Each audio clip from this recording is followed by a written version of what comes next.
Page number 86 question number 3 prepare a trial balance from the following. पहली item दी है cash, हो गया correct. Cash account asset होता है और एसेट डेबिट साइड में आता है। डेबिट साइड में दो ही चीजें आती हैं, एसेट और एक्सपेंस। बाकी की जो सारी चीजें बच गई, तीन चीजें बच गई, लायबिलिटी, कैपिटल, रेवेन्यू, वो क्रेडिट साइड में आते हैं।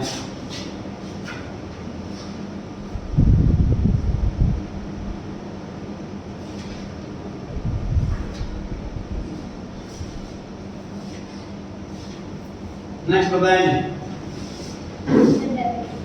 डेबिट। स्टॉक एसेट होता है, एसेट डेबिट में आता है। नेक्स्ट बना डेबिट। कैरेज आउटवर्ड, किराया भाड़ा, एक्सपेंस होता है, इसीलिए डेबिट। नेक्स्ट बताएं,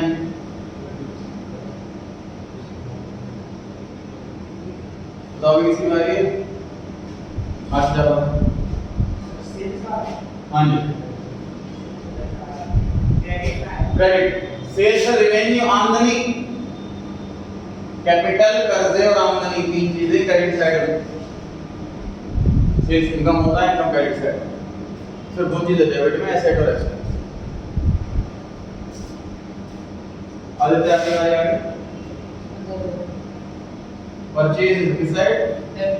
डेबिट साइड से परचेज करना, गुड्स मतलब एक्सपेंस हो जाना, एक्सपेंस डेबिट साइड में आएगा।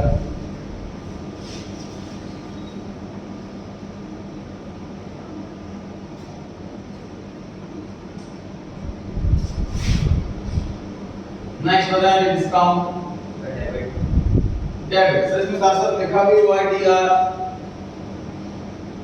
ये डेबिट वाला डिस्काउंट है।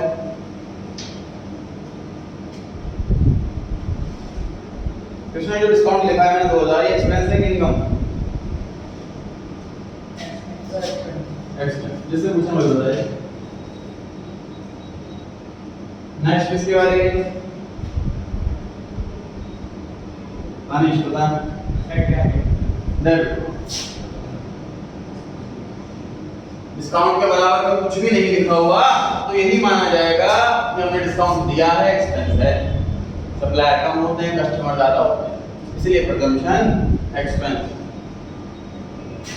नेक्स्ट बताएं, बैंक ब्रैकेट में सीआर, क्रेडिट से क्रेडिट लिखा भी हुआ है इसके अंदर। साइड में हमने अभी लिखा है बैंक सीआर 30,000, ये पांचों में से क्या है? Asset, liability, capital, revenue, expense. Right.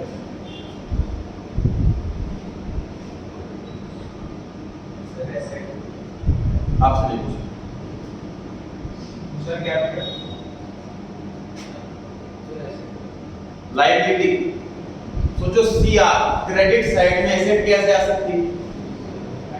Credit side में सिर्फ तीन चीजें आती हैं, एसेट, लायबिलिटी, कैपिटल और रेवेन्यू। क्रेडिट साइड में सिर्फ तीन चीजें आती हैं, लायबिलिटी, कैपिटल और रेवेन्यू। बैंक इनकम तो नहीं हो सकती, तो रेवेन्यू तो नहीं, बैंक कैपिटल तो नहीं हो सकता, इसलिए कैपिटल भी नहीं, बचा रहेगा। इसका मतलब हमने ज्यादा निकाल लिया बैंक से पैसा, बैंक का क्रेडिट बैलेंस बन गया, ये बैंक ओवरड्राफ्ट, लायबिलिटी, इसलिए क्रेडिट पे बैठा हुआ। बाबे आपकी बारी आ गई। क्रेडिट डेबिट में आया।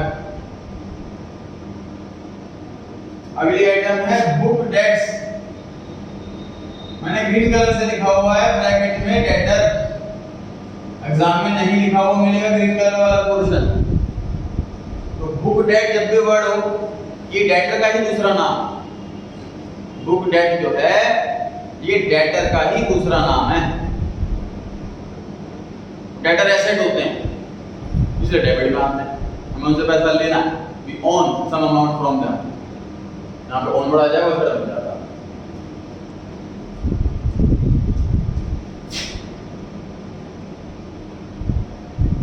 बताइए नेक्स्ट क्रेडिट। क्रेडिटर माने लायबिलिटी, लायबिलिटी का क्रेडिट बैलेंस होता। नेक्स्ट बताइए capital credit. Capital liability revenue सिर्फ इन तीन चीजों का ही क्रेडिट बैलेंस होता है। नेक्स्ट बताइए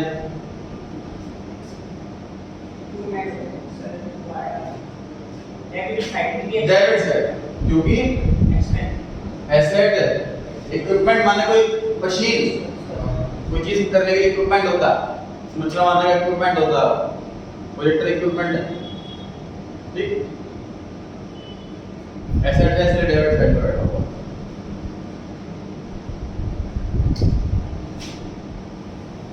अमाउंट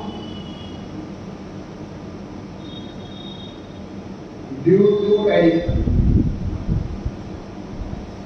आदित्य ट्राई कर। उत्कर्ष पढ़ के पता लगाएं कि हमें पैसे देने हैं कि पैसे लेने हैं। पैसे देने, अमाउंट ड्यू टू एड्यू, तो पैसे देने हैं अगर, तो कृष्णा एसेट हुआ कि लायबिलिटी हुआ? लायबिलिटी हुआ। हमने किसी को पैसे देने हैं अगर, हमारी लायबिलिटी होगी। अनिश किस साइड आना चाहिए फिर? क्रेडिट साइड आना चाहिए। लायबिलिटी क्रेडिट साइड में आती है।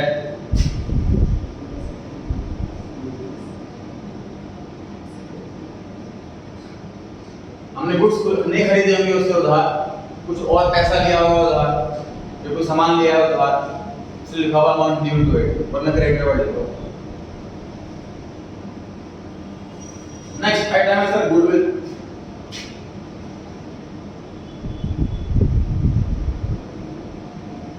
बताइए next debit sir. Goodwill is an asset and is not an expense. चल रहा था goodwill is an asset, asset का डेबिट बैलेंस होता है।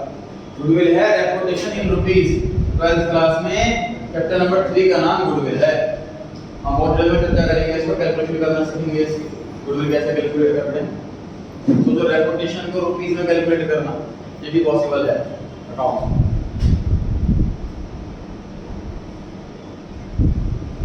नेक्स्ट बताइए इंटरेस्ट। क्रेडिट में आने की वजह लायबिलिटी है कि कैपिटल है कि रेवेन्यू? Sir liability. अच्छा अप्लाई करें। हाँ जी अप्लाई करें। वजह एक्सपेंस हुआ। समझ लीजिए ध्यान से सर, लोन होता है लायबिलिटी, लोन पे इंटरेस्ट लायबिलिटी नहीं होता, वो एक्सपेंस होता। कर्जे में और खर्चे में फर्क समझो। कर्जा किसे कहते हैं? मैंने किसी से पैसा ले लिया और वापस करना है फ्यूचर में, वो लायबिलिटी। इनकम किसे कहते हैं? मैंने किसी से पैसा ले लिया, वापसी नहीं करना, वो इनकम। मैंने किसी से पैसा ले ली फिर भी दे रहा हूं, वो एक्सपेंस। ठीक है, तो इंटरेस्ट हमने किसी से लिया नहीं कि वापसी करना है, तो लायबिलिटी नहीं, एक्सपेंस। एक्सपेंस डेबिट में आता है।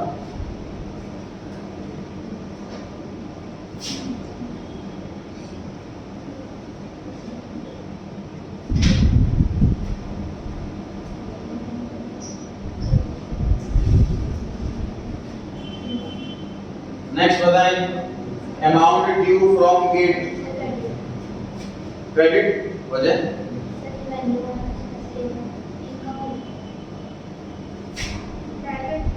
वजह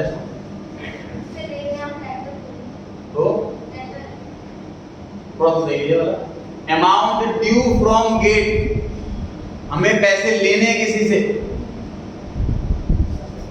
तो हमारे लिए एसेट हो गई। We own 10,000 rupees from gate। इसका अपोजिट पढ़ा था मैंने अभी, अमाउंट ड्यू टू एड्यू। ड्यू टू लिखा हो तो देने हैं, ड्यू फ्रॉम लिखा हो तो लेने हैं। पैसे देने हैं तो लायबिलिटी, पैसे लेने हैं तो एसेट। यहाँ पर पैसे लेने हैं इसीलिए एसेट।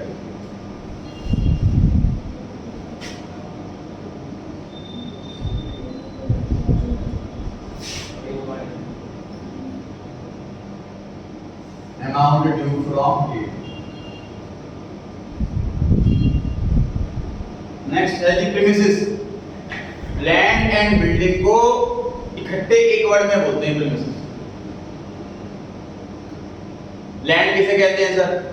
अगर हमने खाली प्लॉट खरीदा तो लैंड अकाउंट लिखते हैं, अगर हमने बिल्डिंग खरीदी है तो बिल्डिंग अकाउंट लिखते हैं, अगर हमने बिल्डिंग जड़ समेत खरीदी है तो उसको लैंड एंड बिल्डिंग लिखते हैं।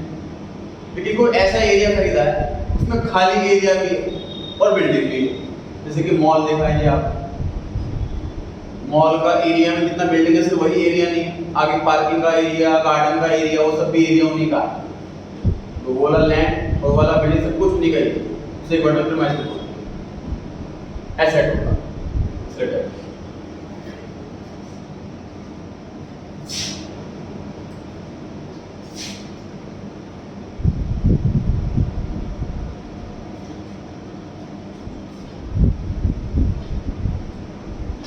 इसके बाद सर जीएसटी लिखा हुआ है।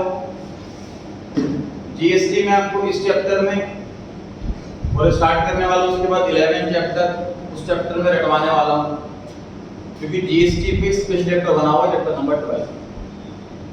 11 चैप्टर के बाद 12 चैप्टर कराया जाएगा, उसका नाम ही जीएसटी है। वहाँ theory, practical, numerical, concept, and सब कुछ बड़े डिटेल में समझेंगे, सारे लॉजिक समझेंगे।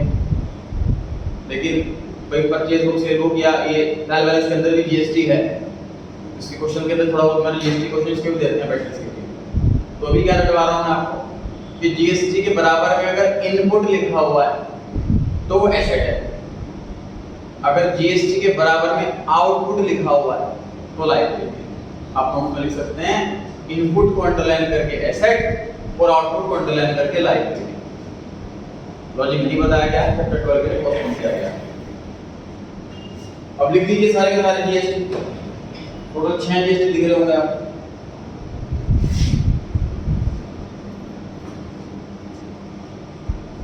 आदित्य आप बताएं पहला input I GST debit,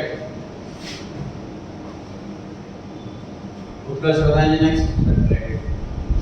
output I GST credit, तो आउटपुट है मतलब लायबिलिटी। नेक्स्ट बताएं इनपुट सीजीएसटी डेबिट क्योंकि एसेट। नेक्स्ट बताएं आउटपुट सीजीएसटी क्रेडिट क्योंकि लायबिलिटी। नेक्स्ट बताएं जी input SGST debit asset. Next बताएं जी आउटपुट एसजीएसटी क्रेडिट क्योंकि लायबिलिटी।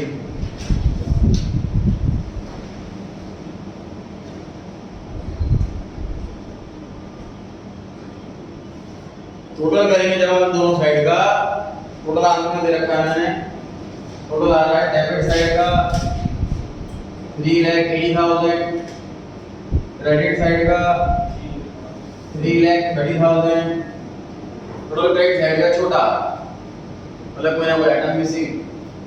चेक करो क्वेश्चन के अंदर कैपिटल दे रखी है क्या? यस सर, कैपिटल दे रखी। इसका मतलब ये जो मिसिंग आइटम है कैपिटल तो नहीं, इसका मतलब कोई ना कोई मिस्टेक हुई है सर अकाउंटेंट, या तो जर्नल एंट्री करते टाइम मिस्टेक हुई, या लेजर पोस्टिंग के टाइम मिस्टेक हुई, या लेजर पोस्टिंग से ट्रायल बैलेंस में लिखते टाइम कोई ना कोई मिस्टेक हुई। कहीं ना कहीं गड़बड़ है 50,000 रुपीस की, तभी ये बराबर नहीं आ रहा। अब ये गड़बड़ ढूंढना अकाउंटेंट का काम है, लेकिन गड़बड़ ढूंढने में टाइम कितना लगेगा उसका कोई आइडिया नहीं। गड़बड़ ढूंढने जब बैठेंगे हो सकता है 1 घंटे में मिल जाए, हो सकता है 1 महीना लग जाए। तो ऐसे केस में अकाउंटेंट क्या करता है, टेम्पररी रूप से एक नया अकाउंट ओपन करता है जिसका नाम है सस्पेंस अकाउंट, और वहां ये डिफरेंस अमाउंट लिख देता है। ऐसा क्यों करा? ऐसा इसलिए करा सर क्योंकि ट्रायल बैलेंस को अनटैलिड नहीं दे सकते हम अपने बॉस को। अपने बॉस को भी वाला पेज देंगे हम। इधर 50,000 रुपये का फर्क आ रहा है कि कहीं भूल हुई है मेरी, मैं ढूंढ लूंगा कहाँ मिस्टेक है, बाकी मैंने कंप्लीट कर लिया है और आप बाकी का ट्रायल बैलेंस ले लो। एक वजह। दूसरी वजह, हमें पता तो रहा मिस्टेक टोटल है कितनी, मिस्टेक 50,000 रुपये की मिस्टेक है, इसमें गलती ढूंढना शुरू करूंगा। ऐसा ना कि गलती एक ही होगी, देखो ये गलती होना कोई पाप नहीं है, बॉस निकाल देगा जॉब से मैंने मिस्टेक कर दी तो, ऐसा कुछ नहीं। ह्यूमन एरर हर जगह है। एक चैप्टर भी बना हुआ है हमारे कोर्स में जिसका नाम है रेक्टिफिकेशन ऑफ एरर। उस चैप्टर में ये सिखाया जाता है कि अगर अकाउंट बनाते टाइम हमसे कोई मिस्टेक होगी तो उसको ठीक कैसे करना है, फॉर्मल तरीका ठीक करना है। तो मिस्टेक गलती हो सकती है किसी से भी। हमारा मैं गलती ढूंढना शुरू कर रहा हूँ, मुझे मिस्टेक मिल गई 5,000 रुपये, टोटल 50,000 की, मैं मिस्टेक ठीक कर दूंगा तो 45 का रह जाएगा, समझ आ रही है बात। फिर और मिस्टेक ढूंढूंगा, एक मान लो 15,000 की मिल गई, 1500 कम हो जाएगा, जिस दिन ये जीरो हो जाएगा मैं मिस्टेक ढूंढनी बंद कर दूंगा। इस पर्पज से अकाउंट खोला है। 50,000 रुपये की मिस्टेक है, पता लग गई, अब गलतियां ढूंढना शुरू करेंगे तब तक जब तक ये 50,000 जीरो ना बन जाए। जैसे जीरो बन गया आगे गलती ढूंढने बंद कर देंगे। इस पर्पज से दो पर्पज से अकाउंट खोला जाता है, पर ट्रायल बैलेंस को टैली करने के लिए, इसका नाम है सस्पेंस। हमने सब तीनों वैरायटी देख ली। पहले क्वेश्चन में ट्रायल बैलेंस टैली हो गया था, दूसरे क्वेश्चन में ट्रायल बैलेंस टैली नहीं हुआ था, फिर हमने क्या ढूंढा कि कैपिटल मिसिंग है, जरूरी कैपिटल होगी। तीसरे क्वेश्चन में हमने क्या देखा कि डेबिट क्रेडिट इक्वल नहीं आ रहा, कैपिटल लेकिन दे रखी है, सस्पेंस अकाउंट। ये डेबिट साइड में भी आ सकता है, डेबिट साइड छोटी होगी तो, और क्रेडिट साइड में भी आ सकता है। समझ लो बैलेंस शीट जो होता है ना, बैलेंस शीट ये वैसे निकाल रखना, टोटल दोनों साइड का करा, दोनों को माइनस कर दिया, जो बचा वही आंसर है, सस्पेंस अकाउंट। इस साइड आ सकता है, वो लिखना है छोटी वाली साइड, साइड छोटी। क्लियर हो गई बात? डाउट कोई इसमें?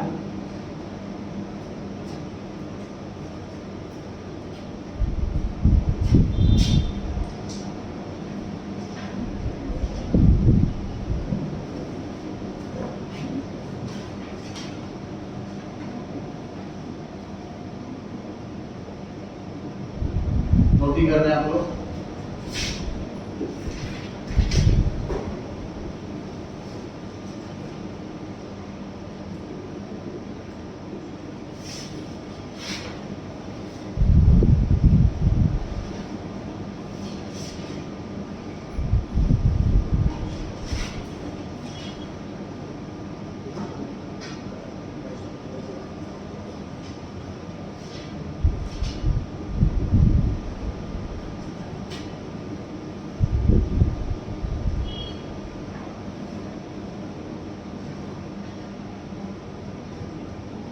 नोटिंग करें, डिस्कस करते हैं।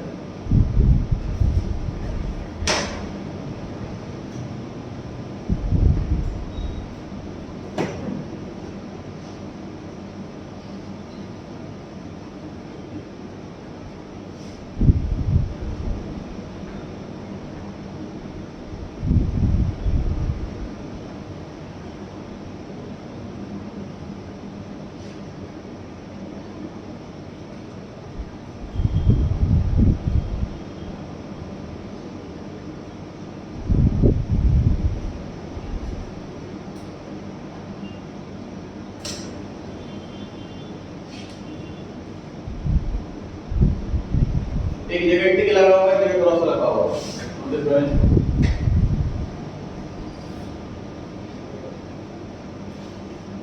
नोट कर लेते सबने, चर्चा करते हैं।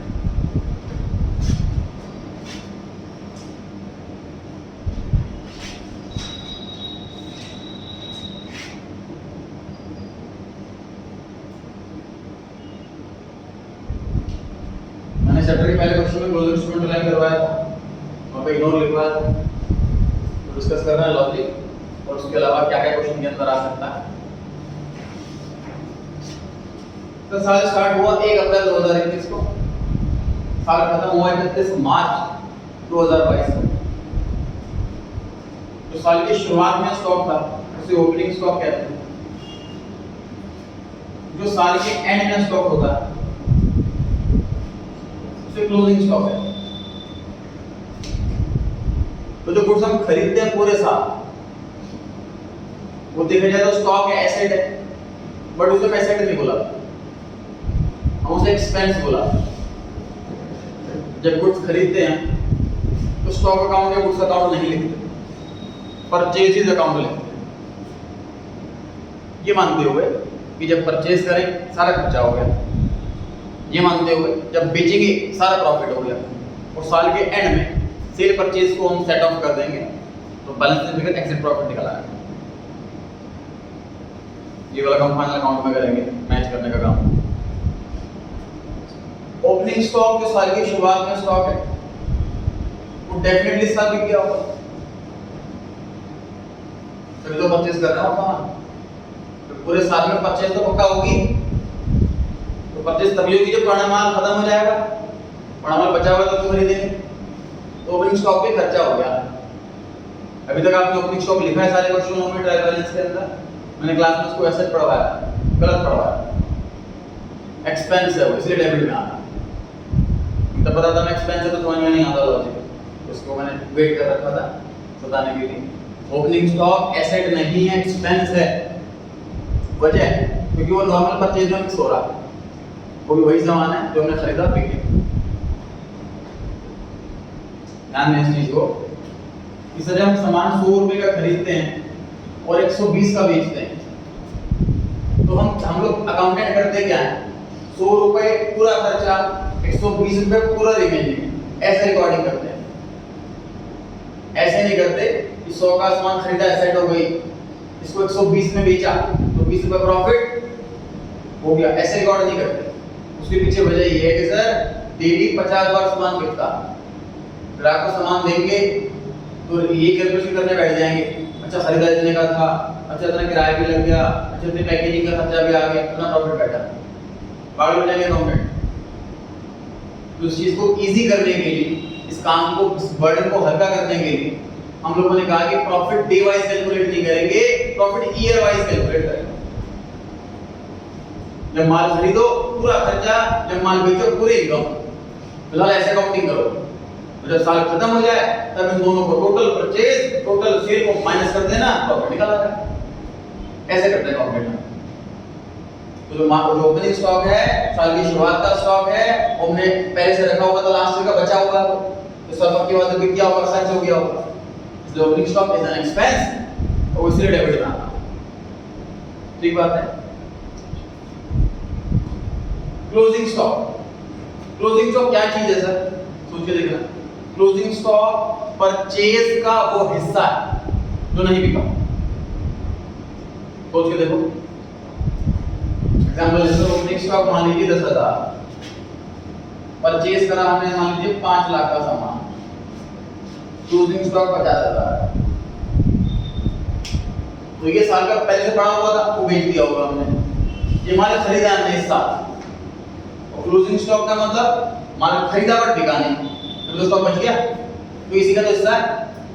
तो जानिएगा क्लोजिंग स्टॉक परचेज का ही हिस्सा है, क्लोजिंग स्टॉक ऑलरेडी परचेज में जुड़ा हुआ है, इसलिए क्लोजिंग स्टॉक नहीं आता ट्रायल बैलेंस, क्योंकि ऑलरेडी आ चुका है परचेज के रूप में। ठीक है, तो क्लोजिंग स्टॉक ट्रायल बैलेंस में नहीं आता अगर परचेज दे रखी हो। समझ आ गया बात, ये वाला क्लियर हो गया। ओपनिंग स्टॉक ट्रायल बैलेंस में आता है अगर परचेज दे रखी है, क्योंकि ओपनिंग स्टॉक परचेज में जुड़ा हुआ नहीं है। ये 5 लाख का इस साल खरीदा है, 10 लाख का पिछले साल का इंक्लूड नहीं है इसके अंदर, तो ओपनिंग स्टॉक आता है जब परचेज आती है। क्लियर हो गई बात, ये वाला क्लियर है और ये वाला क्लियर है। पढ़े आगे।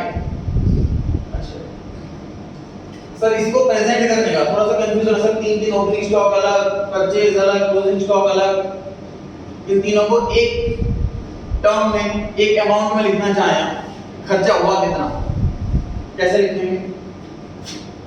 ओपनिंग स्टॉक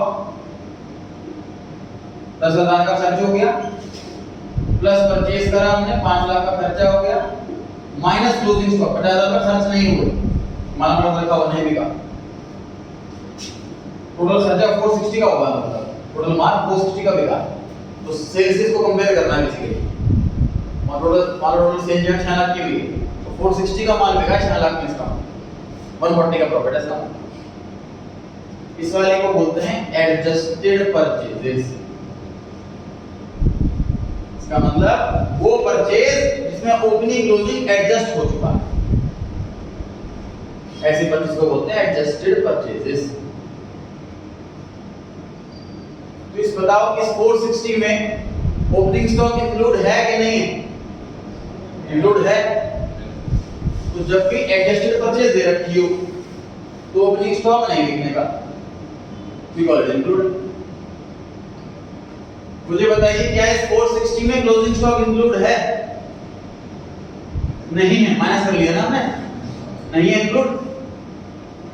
तो जब भी एडजस्टेड परचेज दे रखी हो तो क्लोजिंग स्टॉक बैलेंस में लिखना है, क्योंकि वो ऑलरेडी इंक्लूडेड नहीं। भाई कोई चीज पहले से जुड़ी हुई है फिर तो उसको ऐड नहीं करेंगे। मोबाइल खरीदने पे चार्जर साथ में इंक्लूड है पैक के अंदर, चार्जर नहीं खरीदेंगे अलग से, इंक्लूडेड है। इंक्लूड नहीं है तो खरीदेंगे। तो अगर परचेज के अंदर, इस वाली परचेज के अंदर ये इंक्लूड नहीं है तो जोड़ेंगे, ये इंक्लूड है तो नहीं जोड़ेंगे। एडजस्टेड परचेज के अंदर ओपनिंग स्टॉक इंक्लूडेड है, नहीं जोड़ेंगे। क्लोजिंग स्टॉक इंक्लूड नहीं है, जोड़ेंगे। क्लियर हो गई बात? तो जब भी एग्जाम में आपको परचेज दिखे तो क्या क्लिक करना चाहिए माइंड में आपके? इधर परचेज है तो ओपनिंग लिखूंगा, क्लोजिंग नहीं लिखूंगा। अगर एडजस्टेड परचेजेस है तो ओपनिंग नहीं लिखूंगा, क्लोजिंग लिखूंगा। समझ लो ओपनिंग क्लोजिंग जो है वो दुश्मन है, कोई एक ही आएगा। सही है? ओपनिंग क्लोजिंग में से कभी दोनों नहीं आएंगे क्वेश्चन के अंदर, मतलब आंसर के अंदर। उसमें दोनों हो सकते हैं, आंसर में कोई एक ही आएगा, या तो ओपनिंग या क्लोजिंग। परचेजेस हो तो ओपनिंग, एडजस्टेड परचेज हो तो क्लोजिंग। समझ लीजिए ये कॉम्बो बन गया, परचेज प्लस ओपनिंग स्टॉक का combo, adjusted purchase plus closing stock का कॉम्बो। परचेज है तो प्लस ओपनिंग जोड़ दो, एडजस्टेड परचेज है तो क्लोजिंग स्टॉक आएगा। क्लियर हो गई बात? तो नोटिंग आपको लग रही है, रेलेवेंट करने के लिए कर लीजिए। चैप्टर कंप्लीट हो गया है मेरी साइड से।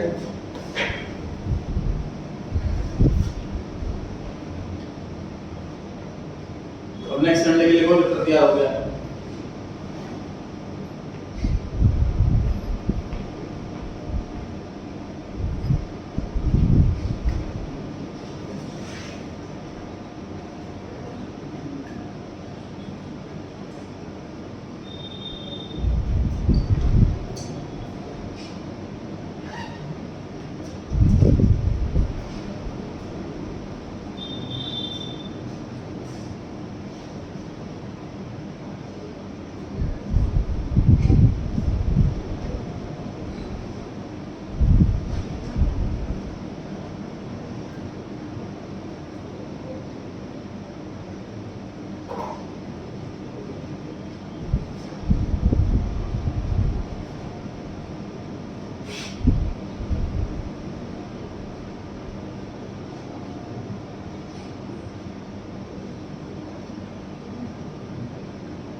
फिर बढ़ेगी पहला question, what is trial balance? Trial balance एक स्टेटमेंट है अकाउंट्स की जो अपीयर होती है लेजर में, कैश बुक में, उसमें बैलेंस लिखा होता है the business.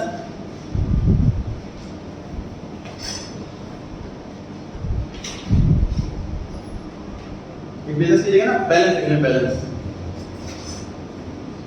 Either the balance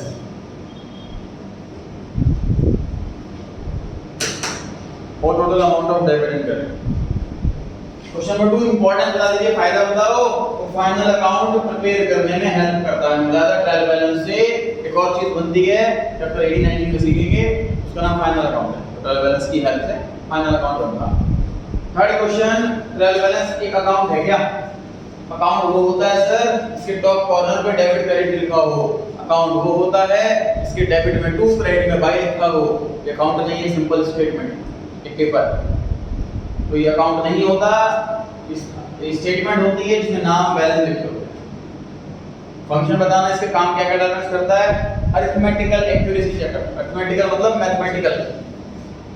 जैसे मान लीजिए मैंने इंटरेस्ट की जगह कमीशन लिख दिया गलती से, तब भी बराबर आ जाएगा ना। एक तो ऐसी मिस्टेक पता नहीं लगा पाएगा ट्रेवलर, तो ट्रेवलर का मिस्टेक पता लगा पाता है, वो सिर्फ नंबर्स वाले मिस्टेक लगा पाता है, ये वाली मिस्टेक सिर्फ अरिथमेटिकल एक्यूरेसी चेक करता है, सारी एक्यूरेसी चेक कर सकता है।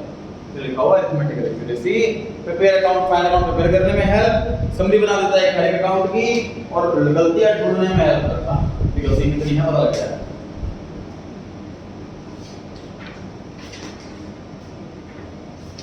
पता नहीं नेक्स्ट चैप्टर